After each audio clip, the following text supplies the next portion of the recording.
How to set the end of page indicator on an Olivetti Linea 88.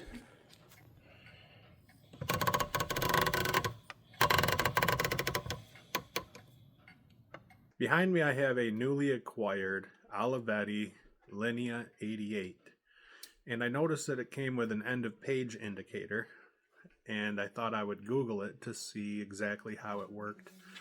And I couldn't come up with any videos on YouTube, and what was weird is I got two different answers from Google.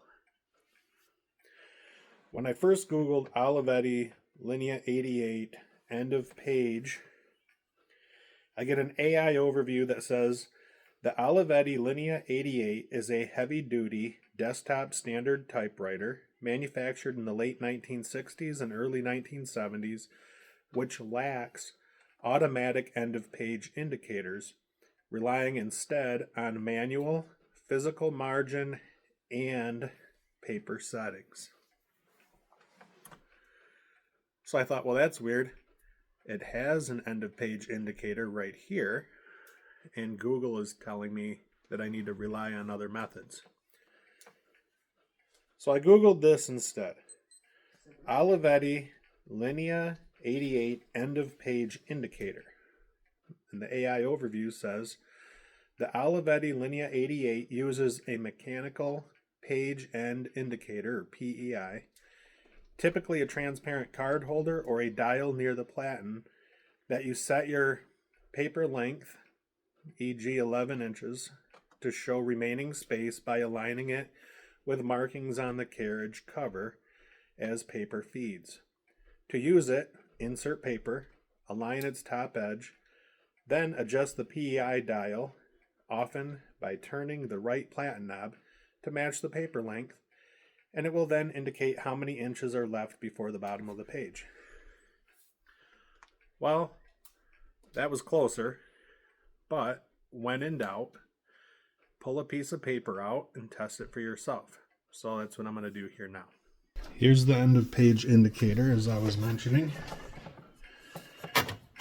And you've got some numbers that indicate when you get to the end of the page.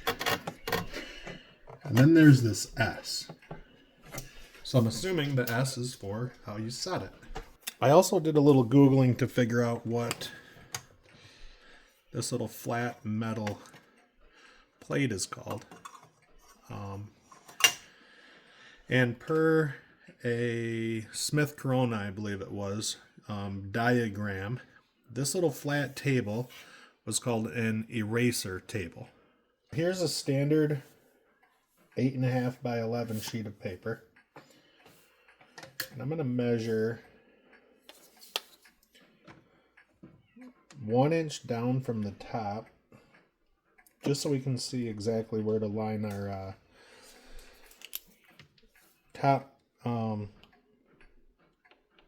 guess how much paper to feed into the roller to know where the 1 inch margin would be.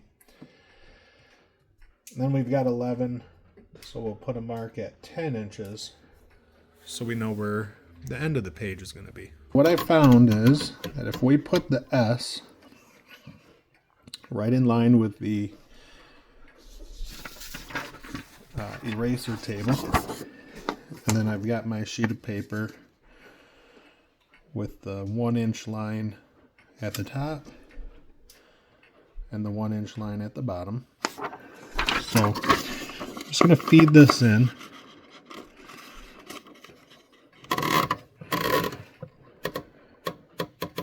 And what I found is that if I go about just about a half a line or so above the into the eraser table, that gives us just about one line worth of space below the 1 inch top margin.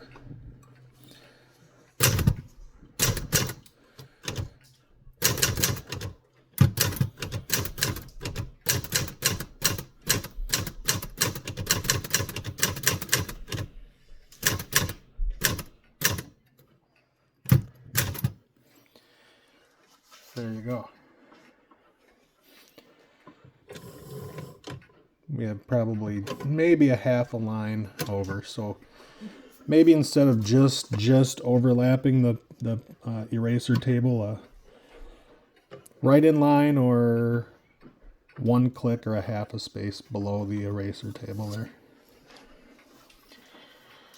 Now,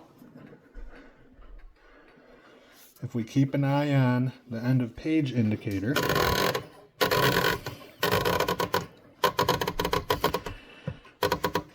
the platen has to go around about 2 times. And then as our 1 is just above the type line indicator there, we've got our 1-inch line. So I guess we would want to line that up.